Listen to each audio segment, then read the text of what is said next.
A semana passada a gente apresentou o funcionamento básico do motor 2 tempos e também as peças que a gente comprou para a nossa nova mobilete.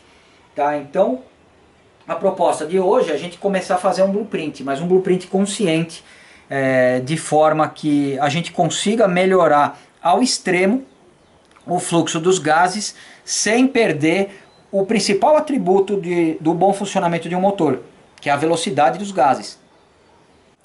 Então a primeira coisa que eu fiz antes da gente começar o vídeo, eu peguei um pedaço de papel, um sulfite, coloquei aqui em cima, fiz 4 furos, tá? E com o dedo sujo, ou seja, que é o estado natural do meu dedo, eu simplesmente passei aqui em torno do perímetro da parte superior aqui da carcaça e eu consegui marcar o limite dela. Com uma tesoura eu cortei de uma forma relativamente rápida, tá? Porque isso daqui é um rascunho, simplesmente para que eu veja como a saída das janelas de transferência desse cárter Polini, ele vai casar com o meu cilindro, que é de um outro fabricante. Então aqui eu marquei o Ersal, que é para o lado do cilindro. Então a gente vai observar aqui a diferença que existe entre a janela de transferência do cilindro e também estou marcando de forma grosseira aqui, e a janela de transferência da carcaça. Ou seja, para a gente ter um fluxo de ar próximo do ideal, a gente vai precisar fazer essas duas partes coincidirem. Senão, se você pegar, por exemplo, esse é um cilindro caro, é um cilindro que custou bem mais caro do que um cilindro original. Então não adianta nada você comprar um cárter réplica da Polini de 4 palhetas, que ele tem uma janela de transferência dessa largura, e não aproveitar todo esse potencial. Senão no momento que o pistão descer aqui e você comprimir parcialmente a mistura no cárter, boa parte dela vai ficar presa justamente nessa parte que eu marquei de vermelho. Ou seja, você vai perder boa parte da indução que o cárter te proporcionou, simplesmente porque as peças não casam. Então o objetivo, quando você vai fazer o blueprint, independente de você ter um cilindro Ersal, independente de você ter um cilindro nacional, o cilindro que você quiser, a carcaça que você quiser, é fazer as peças casarem num conjunto, para você garantir um fluxo de ar onde você não tenha barreiras, onde o ar não chegue e dê com a cara na porta em alguns pontos. Sempre que você tem uma restrição à circulação do ar, você acaba tendo aí uma restrição no funcionamento do motor. Isso é quase que intuitivo. Na prática, o que acontece? As pessoas imaginam logo, eu vou tirar esse 1 milímetro que o Tonella me falou e o meu motor vai ficar melhor. E eventualmente ele monta o motor e percebe que aquela rebarbinha fez uma diferença enorme no motor. Ele sentiu 10% de melhora no desempenho e 80% de melhora na satisfação quando ele está pilotando, por uma série de fatores, porque foi ele que fez, porque foi ele que montou o motor, e isso daí é uma coisa que não tem muito o que explicar. E aí o que acontece? O cara, em vez de entender que aquilo é o ponto ideal, ele fala, pô, se eu tirei esse 1 milímetro e ficou legal, e que tal? E se eu tirasse 1 milímetro em torno de tudo?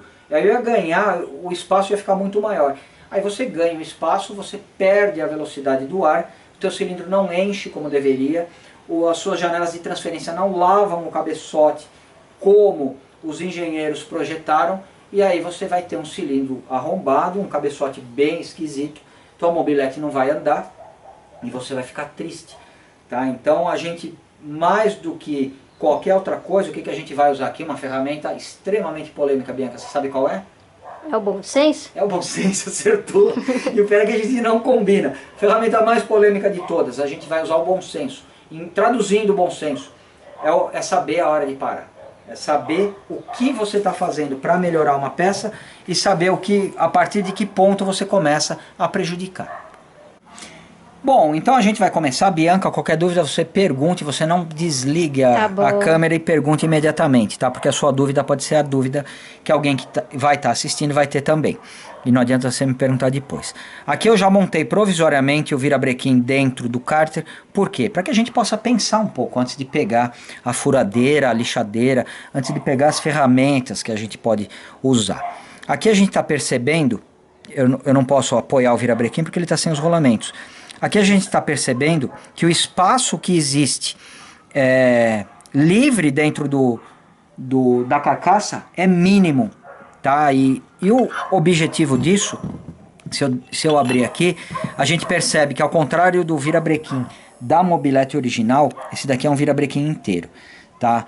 Um dos motivos dele ser inteiro é possível com aquele virabrequim que parece só um balancinho aqui desse lado, é possível ele ser bem projetado e você não ter vibração nenhuma no motor, tá? A ideia de você ter essa parte totalmente cilíndrica, você conseguiria resolver a questão do balanceamento da mesma forma que o virabrequim original da mobilete resolveu, tá? Com cálculos, tá? Esse daqui ele segue uma proposta diferente e ele tem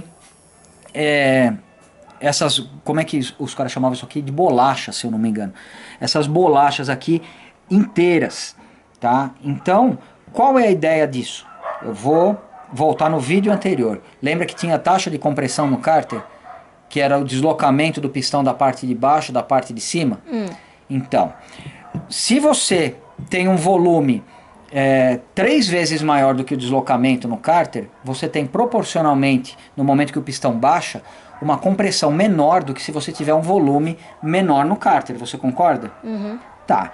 Então, um dos objetivos de você ter essa parte inteiriça aqui é diminuir o volume de ar dentro do cárter, tá? Porque o ferro você não vai comprimir quando o pistão abaixar, mas o ar que está aqui dentro você consegue direcionar.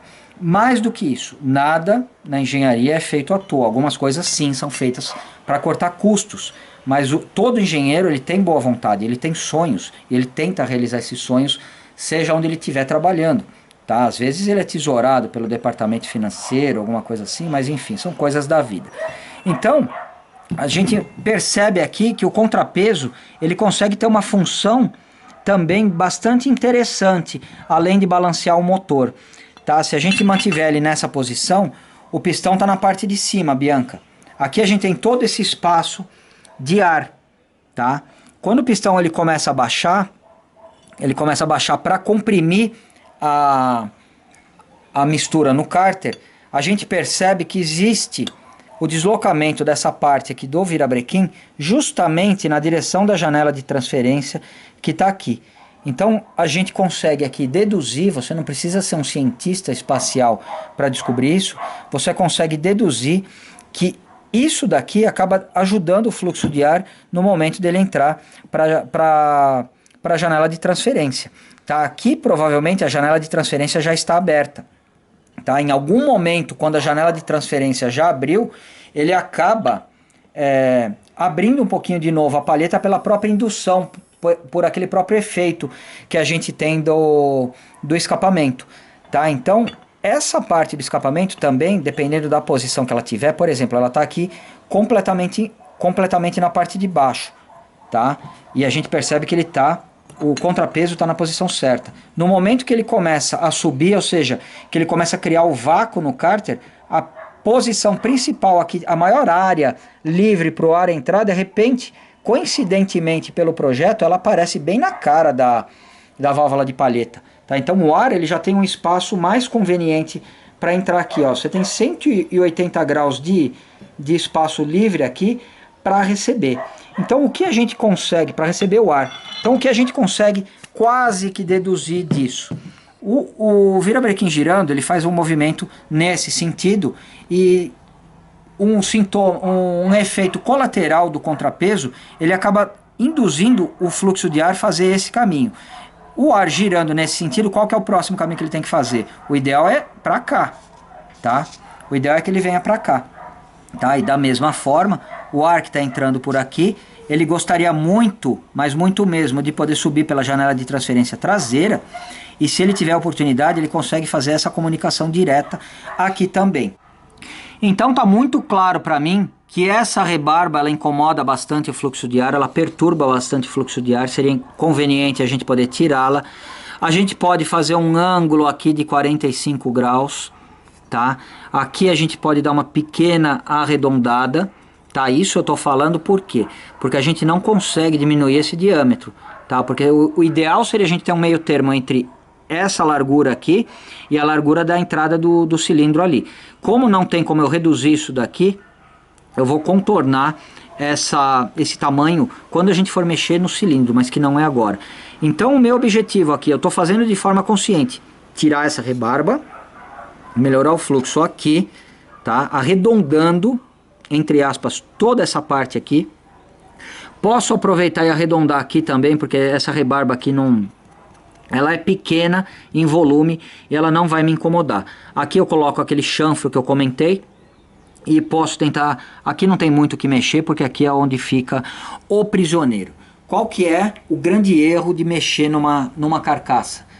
A gente tem a taxa de compressão que é dada pelo deslocamento do pistão, que é fixo, 75, e também do curso do virabrequim. Eu acho que agora já ficou claro que a taxa de compressão do cárter que a gente tem num 75 da Mobilete é maior, teoricamente 50% maior do que a taxa que a gente tem no motor de 50 da Mobilete, tá? Por conta do deslocamento do cilindro.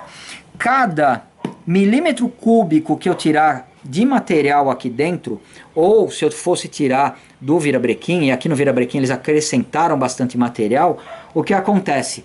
Eu vou estar diminuindo a taxa de compressão primária, que é a taxa de compressão do cárter. Então eu vou marcar esse daqui em definitivo de todos os pontos que eu vou tentar trabalhar, tá? Aqui são pontos críticos. Pontos críticos eu vou marcar com a caneta vermelha. Vermelho são os pontos que eu considero mais críticos, e verde eu vou marcar aqui pontos que eu considero interessante a gente fazer um chanfro de um raio de entrada de 45 graus e de repente uma arredondada na superfície, simplesmente para ajudar o ar que está tentando vir desses lugares a ele chegar com maior facilidade. Então a proposta é melhorar o fluxo ao mesmo tempo, tirando o mínimo de material. Melhorar o fluxo de forma consciente, não é deixar a peça bonita para você tirar uma foto e postar no seu Instagram. É simplesmente você melhorar o fluxo de forma objetiva, mantendo a taxa de compressão do cárter. Bom, para fazer esse tipo de trabalho, hoje em dia a gente tem acesso a esse tipo de micro retífica. Pode ser uma Dremel igual essa que eu estou usando, pode ser uma chinesinha, e da mesma forma o acesso para esse tipo de fresa aqui é bastante fácil. Então, antes de você começar um serviço numa peça importante, eu recomendo que você treine em algum pedaço de metal para ver com qual das ferramentas você se adapta mais, se é com esse tipo de fresa, se é com um rolinho de lixa, e cada tipo de material e cada cantinho tem uma característica diferente, tá? Também você consegue controlar de acordo com a rotação se você vai ter um tipo de acabamento. Dá para usar um pouco de WM para lubrificar, eu acho que é bem interessante isso, e principalmente porque a gente está mexendo com um metal que é bastante perigoso no sentido do risco que você tem de entrar um pequeno cavaco ou uma limalha no teu olho.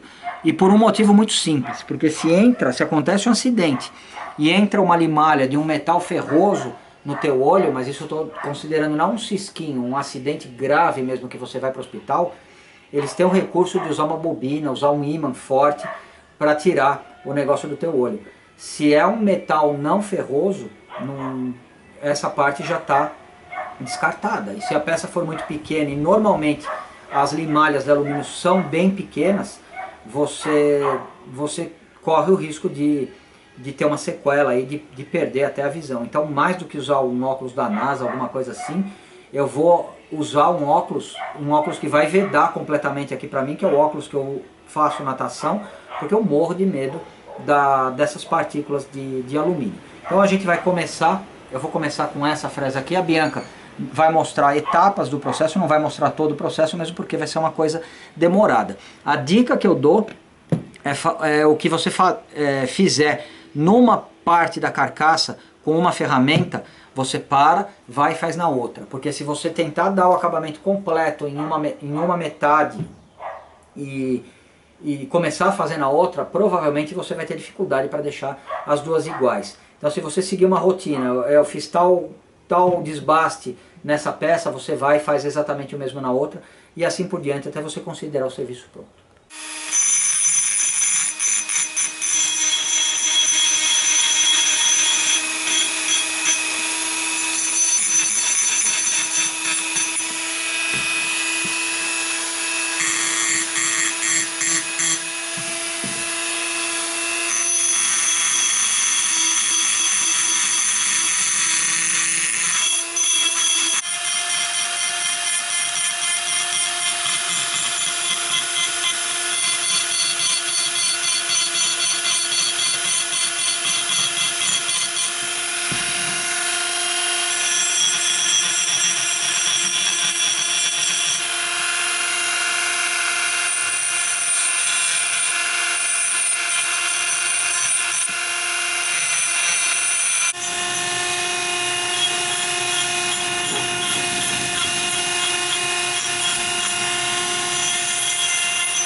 Bom, mais ou menos 2 horas depois que eu comecei o serviço nessa metade aqui, na verdade eu comecei o desbaste nas duas, eu fui fazendo proporcionalmente, mas eu acabei focando nessa daqui na questão da parte do acabamento com as lixas. Então o que a gente tirou de material, a grosso modo, está aqui.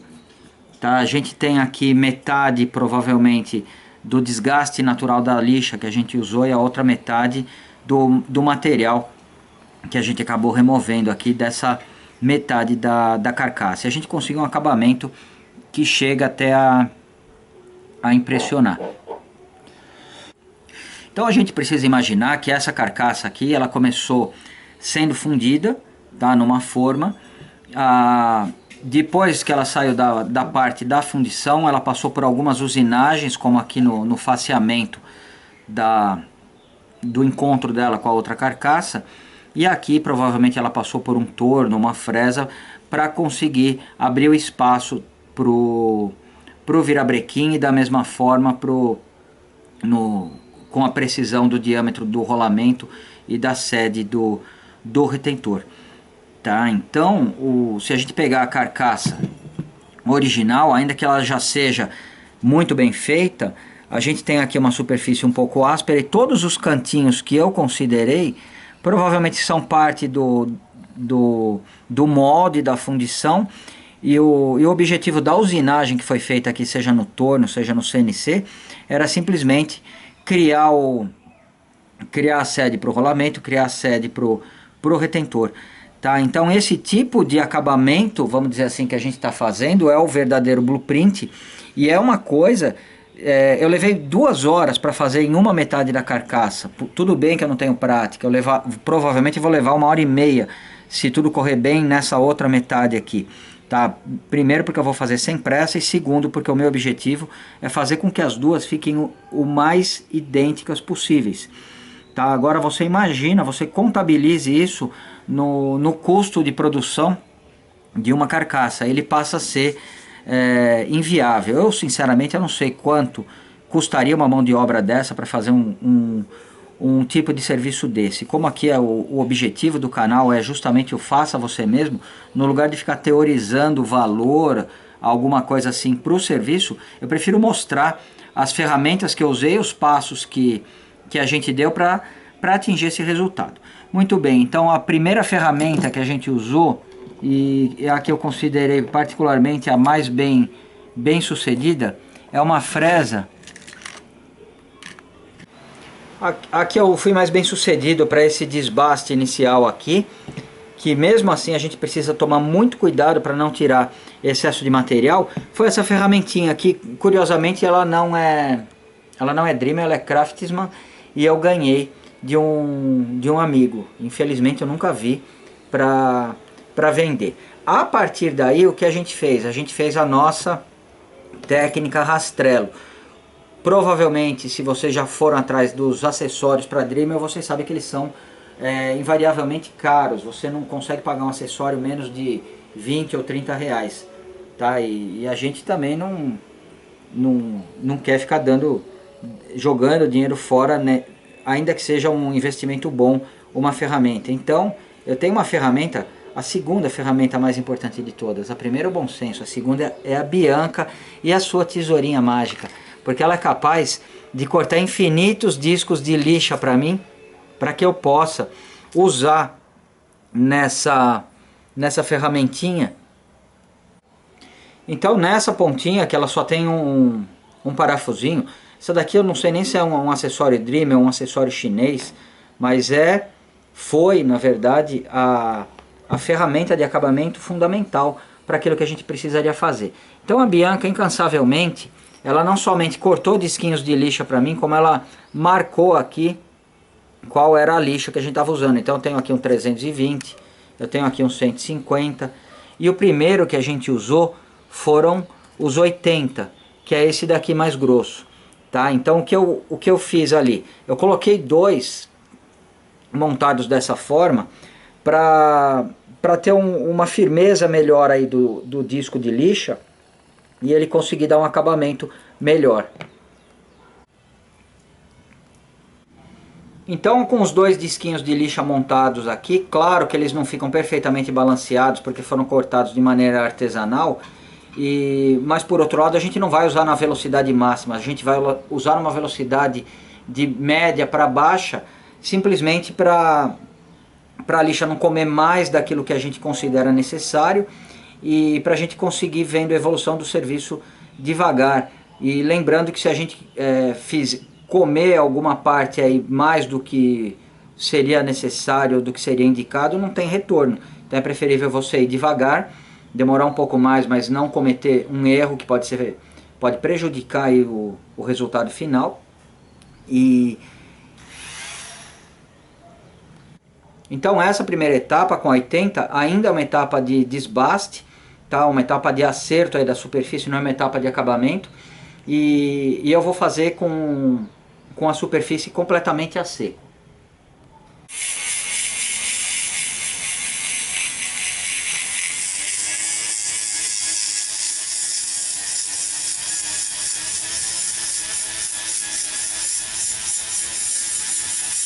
O legal de você fazer suas próprias lixas, lembrando que a gente está usando as lixas da 3M, que são um pouco mais resistentes do que as outras marcas, que depois, principalmente essa 80, que ela é um pouco mais grossa, depois que ela teve um certo desgaste, a gente consegue, com uma velocidade relativamente baixa, formar aqui com o disquinho que está girando, como se fosse um guarda-chuva. E ele consegue atingir cantos que nenhuma outra ferramenta conseguiria. E para formar o guarda-chuvinha, basta você encostar e dar uma pequena apertada que ela forma um cone, ó.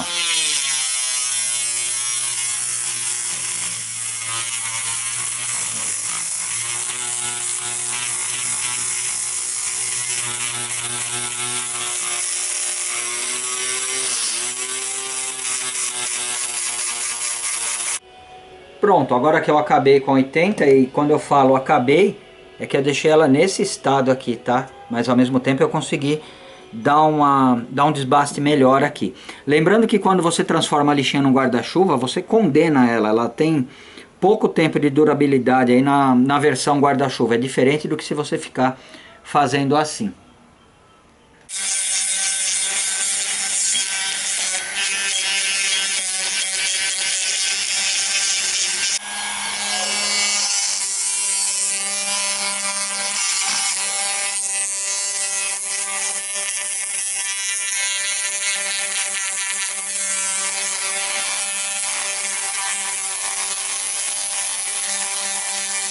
Depois de ter destruído umas 4 lixas 150, agora eu vou começar com uma 240 para começar a dar o acabamento.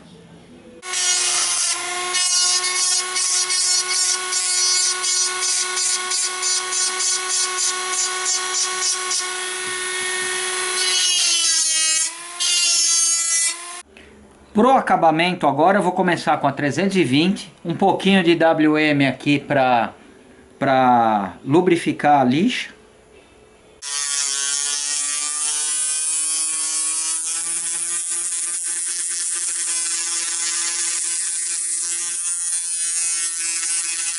É importante quando você estiver fazendo as duas metades, você tomar muito cuidado para deixar as duas o mais parecidas possível.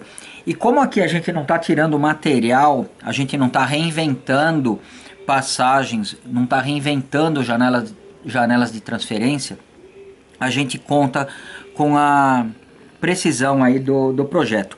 Então o bacana quando a gente usa essa lixa é que ela tira os cantos, tá? Ela arredonda naturalmente tudo, mas sem fazer, por exemplo, um detalhe aqui, porque o próprio tamanho da lixa não permite que ela pegue em um só lugar. Então ela acaba simplesmente dando uma arredondada e uma melhorada geral aí nas rebarbas e otimizando o fluxo. Então a última que a gente usou, na verdade, foi a 320 com um pouco de WM, e agora eu vou pular direto para 800 com um pouquinho de WM só por curiosidade para ver como que vai ficar. Na verdade a gente já poderia parar por aqui porque eu acho que o resultado já está bastante satisfatório.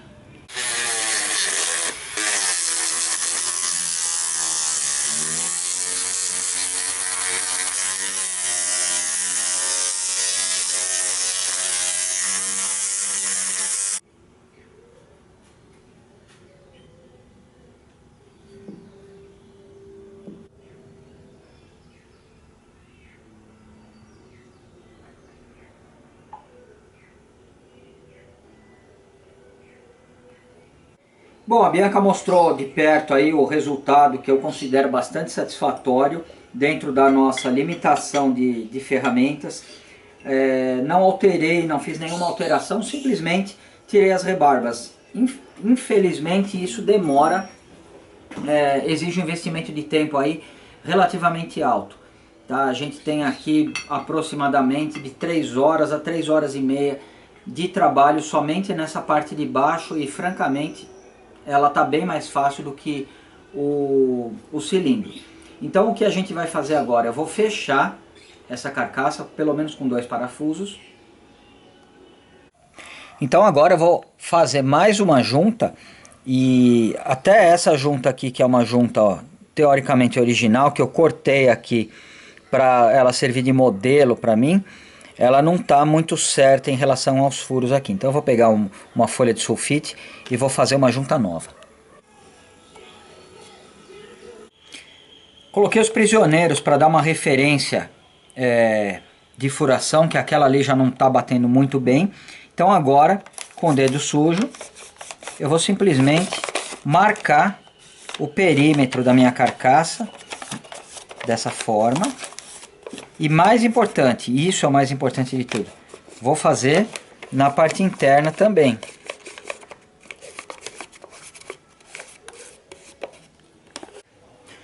Eu fiz essa junta de papel, a gente não vai usar ela como junta na montagem do motor, provavelmente eu vou usar ou essa daqui se eu conseguir acertar ela, ou uma muito parecida. A ideia disso daqui é a gente transferir o limite ali das janelas de transferência para o cilindro Ersal, que é bem diferente, afinal é outra fábrica, outro projeto. Então eu estou alinhando aqui pelos furos dos prisioneiros. Bom, então eu tenho aqui a parte onde a gente fez a marcação, onde eu marquei cilindro aqui, é justamente onde a gente vai apoiar aqui no cilindro. Tomando muito cuidado, eu tenho uma pequena dobra aqui que eu vou tentar deixar ela o mais alinhada possível com o centro do cilindro. Ela está alinhada da melhor forma que eu consegui. Então aqui agora com a caneta preta eu vou marcar em definitivo aonde a janela de transferência da carcaça é maior do que o que a gente tem aqui no cilindro. Ao mesmo tempo, deixa eu segurar aqui desse lado, eu vou fazer do outro lado. Ao mesmo tempo eu percebo que ela não encaixou perfeitamente. Aqui parece que a gente tem ela 1 milímetro mais deslocada para dentro. Não vou me preocupar com essa questão por enquanto. O meu objetivo agora... Opa, não era para ter mexido ainda. Deixa eu assentar aqui de novo. Aqui a gente tem 1 milímetro a mais, ó, de cada lado. Bom, então eu consegui fazer a marcação nas duas janelas de transferência laterais. Na janela de transferência traseira a gente tem uma pequena diferença. Então aqui, claro, o ideal seria, e no motor, vamos dizer, de competição, no motor todo de um determinado fabricante, você não tem que se preocupar com esse tipo de ajuste. Então eu vou colocar aqui mais ou menos aonde ele assentou, e a Bianca vai tentar mostrar. Na verdade, não está aparecendo a marca que a gente fez. Por quê? Porque a gente tem essa parte do cilindro aqui, da mesma forma, ela está bloqueando a janela de transferência. Então, quando a gente coloca, a gente percebe o motivo pelo qual às vezes a pessoa monta um cárter de 4 palhetas e ela fala, pô, não ficou tão legal quanto eu imaginava. E por quê? Porque se a gente voltar,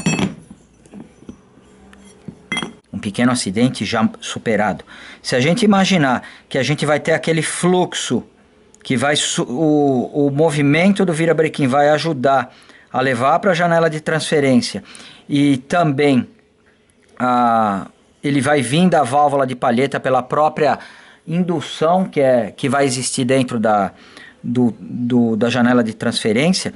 A gente tem esse cantinho aqui do cilindro atrapalhando de uma forma imperdoável, tá? Isso não somente desse lado, mas do outro também. Da mesma forma, toda a indução que a gente conseguiu criar aqui no cárter, ela não vai conseguir chegar nessa parte aqui do cilindro, porque toda aquela energia que foi investida numa massa de ar, quando ela bate aqui, ela perde energia e não vai para lugar nenhum. Ou seja, com esse cilindro, com essa combinação desse cilindro e dessa carcaça, se a gente montar assim, a gente não está aproveitando todo o potencial que a gente poderia, e não é isso que a gente quer. Se a gente for observar o desenho original da janela de transferência, ela começa com uma área maior. Eu não sei se a Bianca está conseguindo mostrar lá dentro, mas ela vai afunilando. E isso daí não é por acaso, não é por falta de atenção do cara que desenhou. O objetivo disso é você pegar uma massa de ar de um determinado volume aqui, conseguir induzir um movimento dela para as três, na verdade, janelas de transferência, e quando ela estiver chegando próximo ao cilindro, como tem aquele estreitamento, ela acaba passando com uma velocidade maior. Isso daí faz com que exista uma turbulência que é desejável no cabeçote ali na câmara de combustão, e que ajuda também na lavagem do cilindro para tentar eliminar toda a mistura que já queimou no ciclo anterior.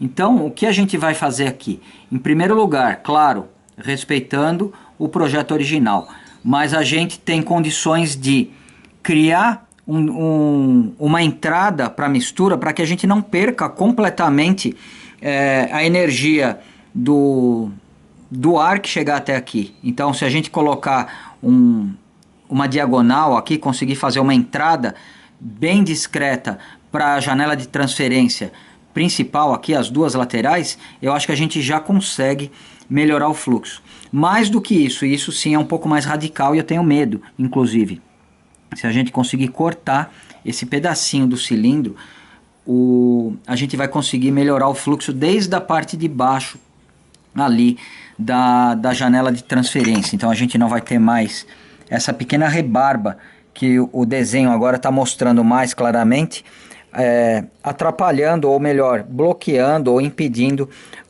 a mistura de chegar até a janela de transferência. Bom, então agora eu troquei, eu não estou usando mais a lixa, que é flexível, eu estou usando um disquinho de corte, um disquinho abrasivo da própria Dremel, tá? E o meu objetivo aqui, eu vou descer ele um pouco antes da marca de referência que eu fiz, tá? E depois a gente consegue dar o acabamento com esse próprio disquinho. Meu maior medo é que aqui a gente tem as marcas do brunimento do acabamento original do cilindro. O anel ele não vai chegar nessa região, ou seja, teoricamente ele não vai tocar nessa parte do brunimento, mas mesmo assim a gente tem que tomar o máximo cuidado possível.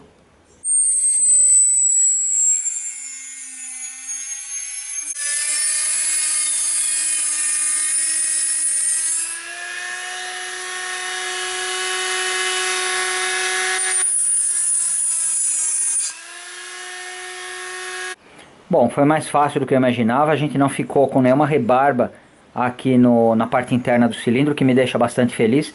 Então agora com esse mesmo disquinho que já está bastante desgastado, eu vou conseguir dar um acabamento aqui, da mesma forma que tudo que a gente fez até agora, sem exageros e retirando o mínimo de material possível.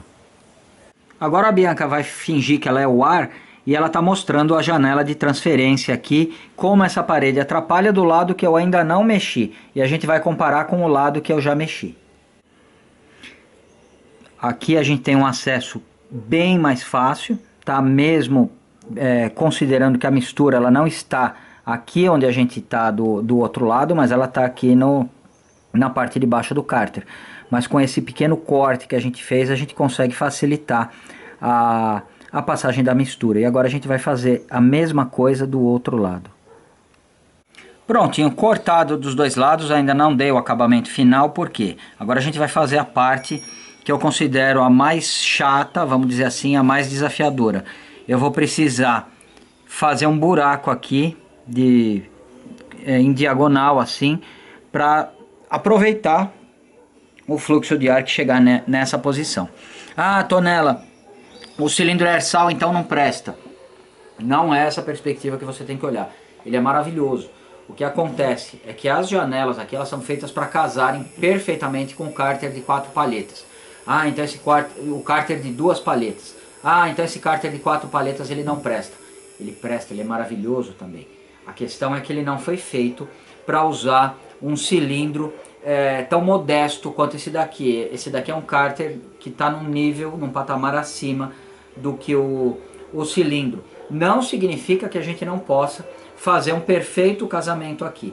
Ah, Tonela, eu vou montar um motor com 2 palhetas e se eu não for fazer isso aqui ele vai funcionar melhor. Provavelmente vai, porque você não vai ter toda essa perda de carga que esse paredão aqui vai oferecer pra gente se a gente não fizer essa modificação. Então agora eu vou fazer uma modificação, vou testar as ferramentas que eu vou usar de um lado, para que do outro lado eu possa dar uma orientação mais objetiva para vocês. Prontinho, aqui foi mais fácil até do que eu imaginava. Eu tenho bastante fresas aí, bastante recursos. O único que serviu pra gente foi essa fresa cônica, tá? Porque ela pegou perfeitamente nesse sentido e eu consegui puxar, vamos dizer, o acabamento até aqui. E é a mesma coisa que eu vou fazer desse lado. Eu vou começar aqui e vou puxando por aqui. Só para ter uma ideia do resultado, aqui é o antes do serviço. A Bianca vai mostrar aquela parte plana ali que provavelmente restringe bastante o fluxo, pelo menos dá uma freada num ar que poderia de outra forma estar subindo pelas janelas de transferência. E o lado que está feito, quando a gente monta dessa forma, fica mais fácil a gente visualizar que mesmo o ar que chegar naquele cantinho, apesar dele não estar direto na janela de transferência, pelo menos a gente conseguiu criar aí um raio de entrada. Então a mesma coisa que eu fiz desse lado, eu vou agora fazer do outro lado. Muito bem, tudo que a gente tinha feito desse lado aqui, eu acabei de finalizar aqui. Eu acho que não faz muito sentido a gente ficar mostrando a máquina ligada, fazendo barulho. Mas a dica que eu dou é que você não fique com a ferramenta parada muito tempo, nenhum tempo na verdade, você fique sempre movimentando e não coloque muita pressão. Não tenha pressa de fazer o serviço. Isso daqui, da mesma forma que o serviço que a gente fez no cárter, não é uma coisa para você bater o recorde de quem é o mais rápido no momento de fazer o serviço.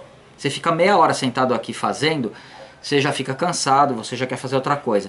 Quando você estiver cansado, faz um pouquinho, descansa, deixa para outro dia. Então, o legal é fazer sem pressa. Por quê? Ontem, por exemplo, eu tinha terminado um lado aqui da carcaça.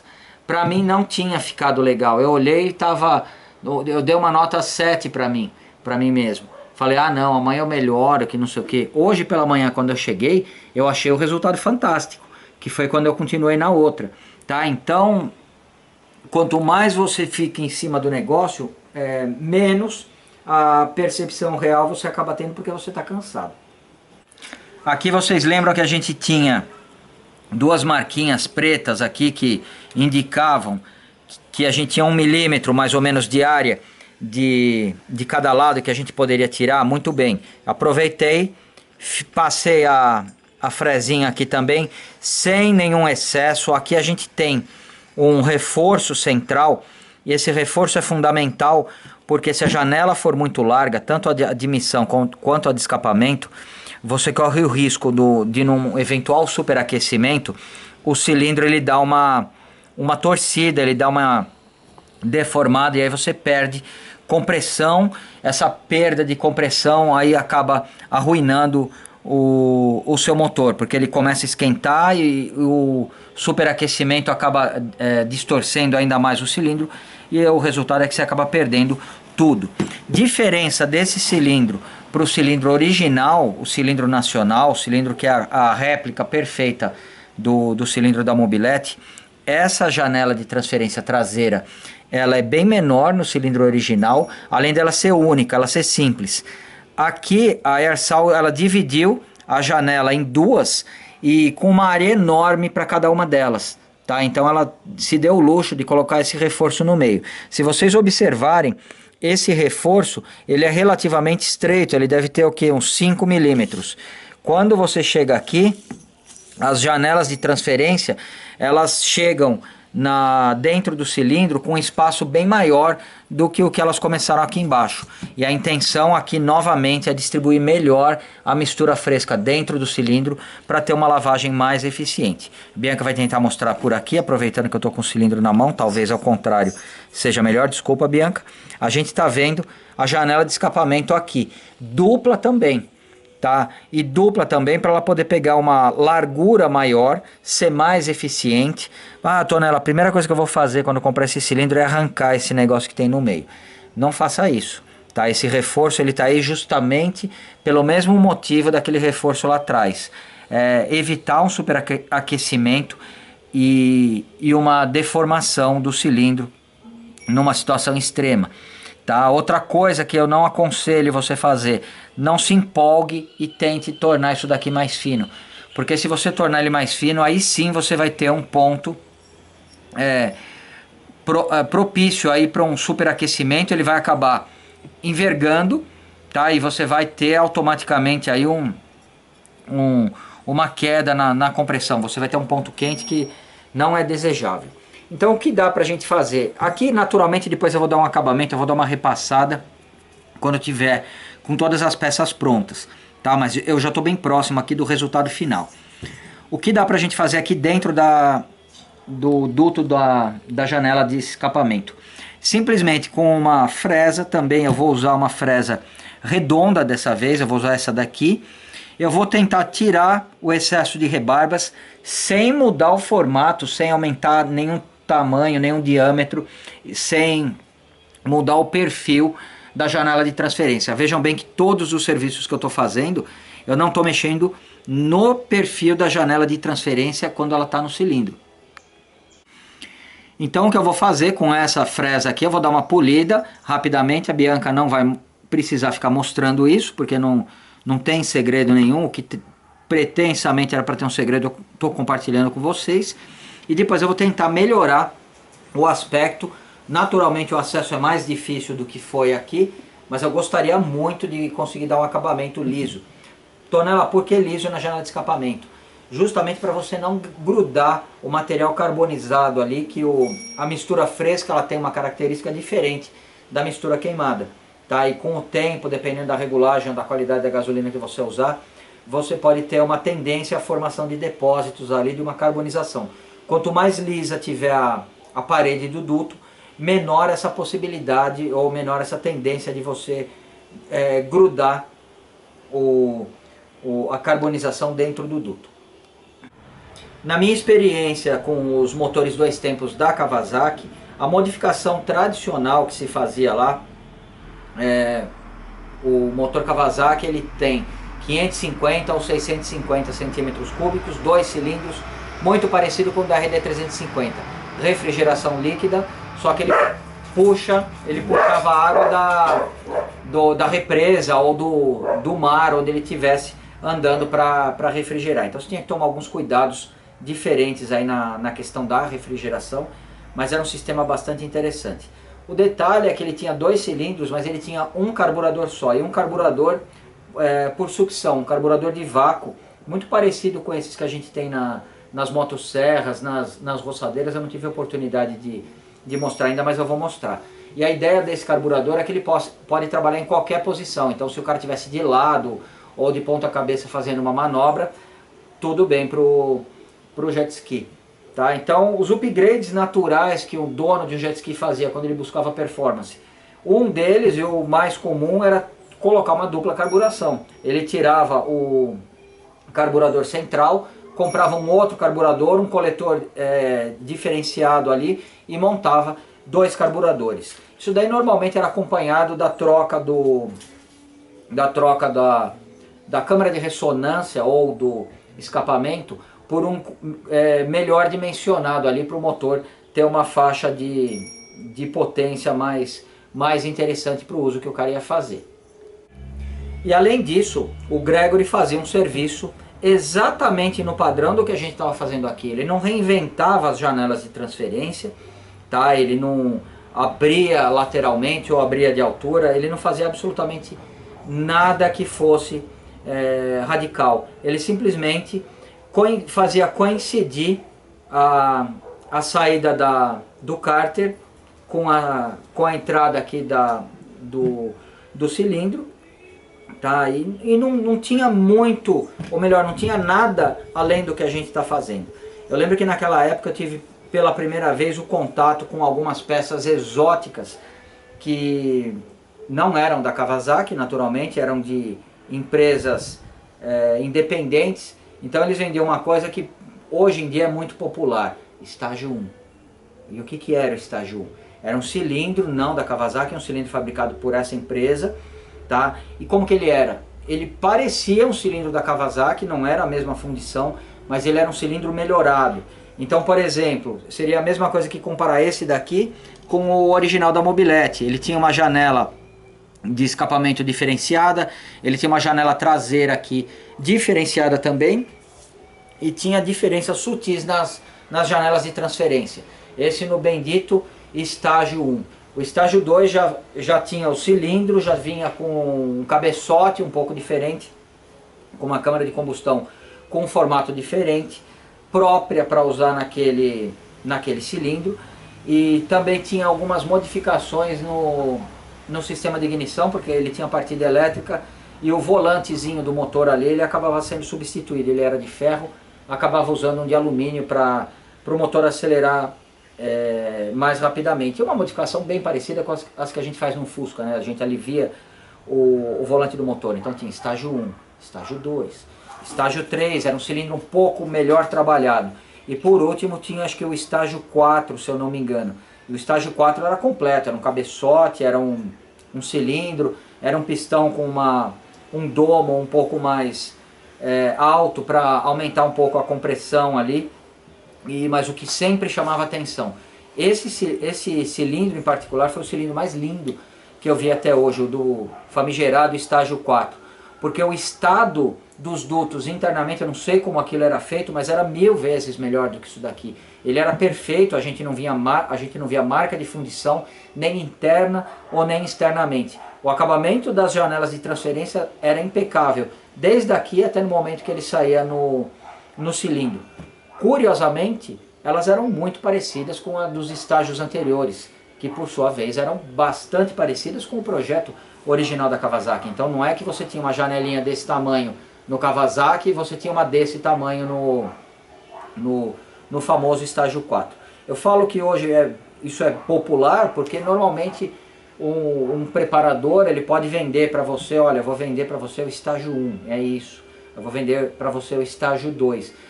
Vou vender para você o estágio 3. E na verdade são modificações que ele vai fazendo aqui. Então eu mesmo, se eu fosse um débil mental, eu poderia batizar o meu cárter, esse aqui é o estágio 1, esse daqui é o estágio 2, esse daqui é o estágio 3. E poderia colocar preço. Esse daqui você entra no limite do cheque especial, esse daqui você explodir o seu cartão de crédito. A próxima modificação que a gente vai fazer, a sua mulher ir embora da sua casa, porque ela não ia aguentar ver você gastar tanto dinheiro com um negócio tão insignificante como esses. E assim por diante. Eu dei uma lavada no cabeçote, nas carcaças, para tirar o excesso de limalha, mas a gente ainda vai dar um toque final. Eu só pedi para a Bianca, a gente trouxe aqui na claridade maior, para poder ver o resultado. Aqui a gente fez o mesmo procedimento com aquele sisteminha da lixa no formato do guarda-chuva. A gente fez o mesmo procedimento que a gente fez aqui do lado na carcaça. E a gente conseguiu um resultado bastante interessante aqui na saída do escapamento, que eu considero que é mais do que suficiente aí pro nosso projeto. Claro que se você investir mais 2 horas aí e continuar lixando, você consegue um brilho maior ainda. A grande questão é que, por exemplo, aqui na primeira eu perdi 2 horas, tá? Das primeiras 2 horas, os 10 minutos foram os mais importantes na melhoria do fluxo, que foi quando eu peguei a pedra e arranquei aquela rebarba que tanto me incomodava aqui, tá? Só isso provavelmente já melhoraria 80% de todo o serviço que eu fiz aí. O restante, conforme o tempo vai passando, você vai investindo mais tempo e o resultado vai sendo proporcionalmente menor.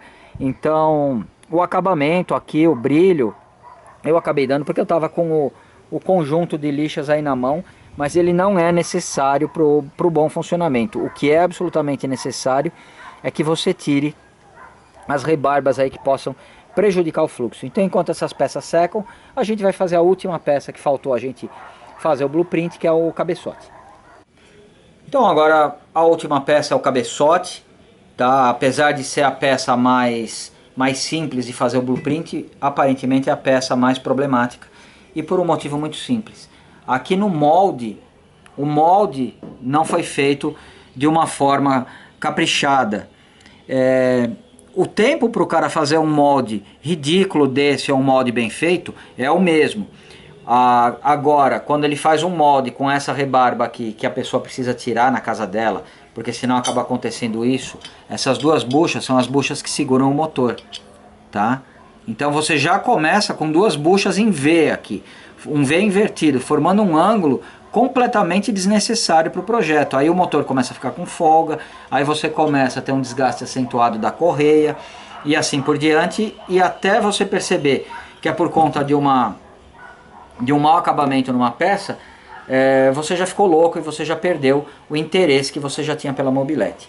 Então, antes de fazer o blueprint aqui, que é uma coisa relativamente tranquila de ser feita, o que eu vou fazer? Eu vou melhorar uma parte aqui que, se o cara melhorasse no molde, vamos dizer que 1000 pessoas comprem o cabeçote, não sei, ele economizaria, por assim dizer, o trabalho desses 1000 condenados.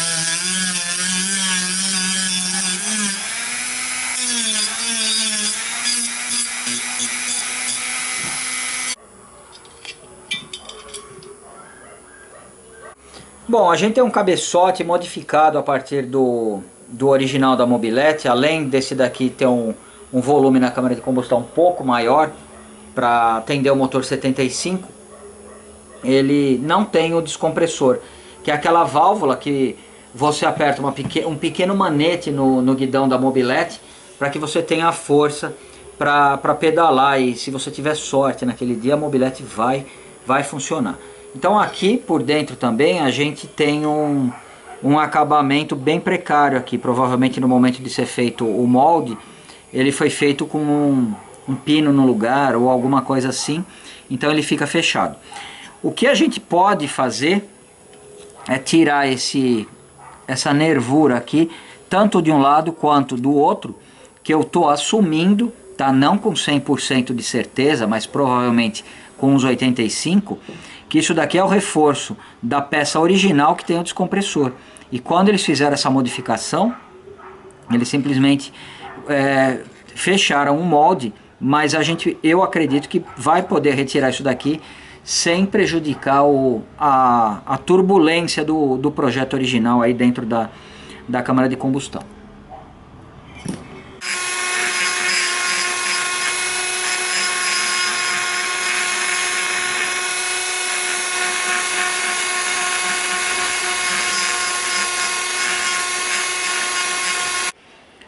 Bom, a frezinha já fez boa parte do serviço, na verdade é a parte mais complicada, e agora eu vou usar o disquinho de lixa aqui. Apesar de eu começar com um 80, eu vou montar como se fosse um guarda-chuvinha aqui. E para quê? Apesar de no começo eu não usar ela como um guarda-chuva, como essa daqui é grossa, é conveniente que ela já esteja relativamente dobrada, porque senão a gente corre o risco dela quebrar. Porque essa daqui acaba sendo mais grossa no sentido de espessura do que uma lixa 220 ou 320, por exemplo.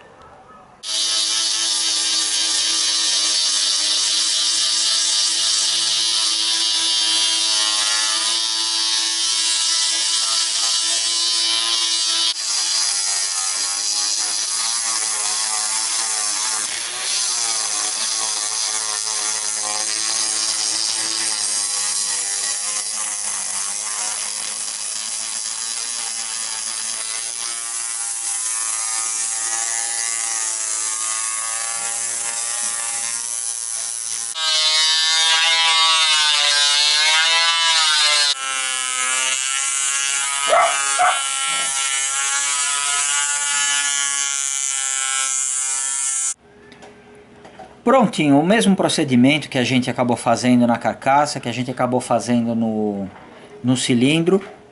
Aquela sequência de lixas, permitindo que elas tomem o formato de guarda-chuva, e a gente conseguiu esse resultado que eu considero bastante satisfatório.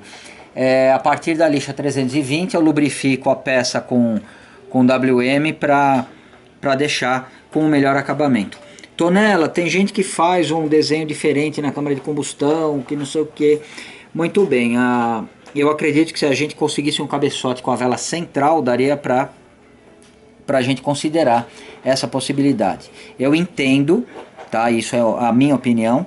Eu entendo que esse cabeçote foi desenhado dessa forma, considerando ali a posição das janelas de transferência, considerando o motor como um todo.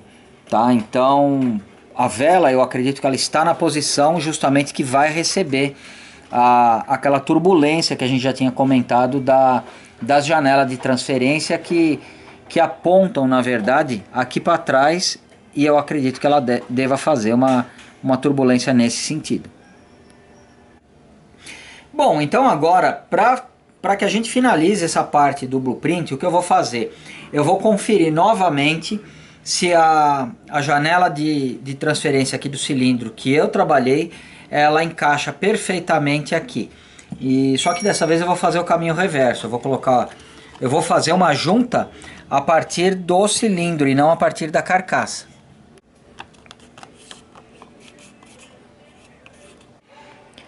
Bom, eu cortei da melhor forma que eu pude essa junta aqui. E agora a gente vem e tenta encaixar ela aqui na carcaça do motor. e ela está bem próximo aí do ideal. Lembrando que esse corte que eu fiz com a tesoura também, ele não tem muita precisão, mas eu acho que está bem próximo daquilo que a gente precisa. Bom, aqui eu tenho uma junta original que a gente já tinha cortado, ela não ficou exatamente da forma que eu queria. Então eu vou, semana que vem, antes da montagem, eu vou comprar algumas juntas dessa, vou tentar cortar com a maior precisão possível. Se a gente tiver uma pequena divergência entre a carcaça e o cilindro, é uma coisa fácil de fazer um pequeno desbaste, que seja aqui ou seja aqui, para que a gente tenha vamos dizer, o fluxo de ar com a menor perturbação possível por conta de rebarbas, por conta de uma junta ali invadindo aí o duto. Então a gente, teoricamente, finalizamos por aqui toda essa parte de blueprint e acredito que a semana que vem a gente vai começar a montagem do motor. Qualquer dúvida, por favor, vocês postem nos comentários aí. Muito obrigado por verem os nossos vídeos e até a semana que vem.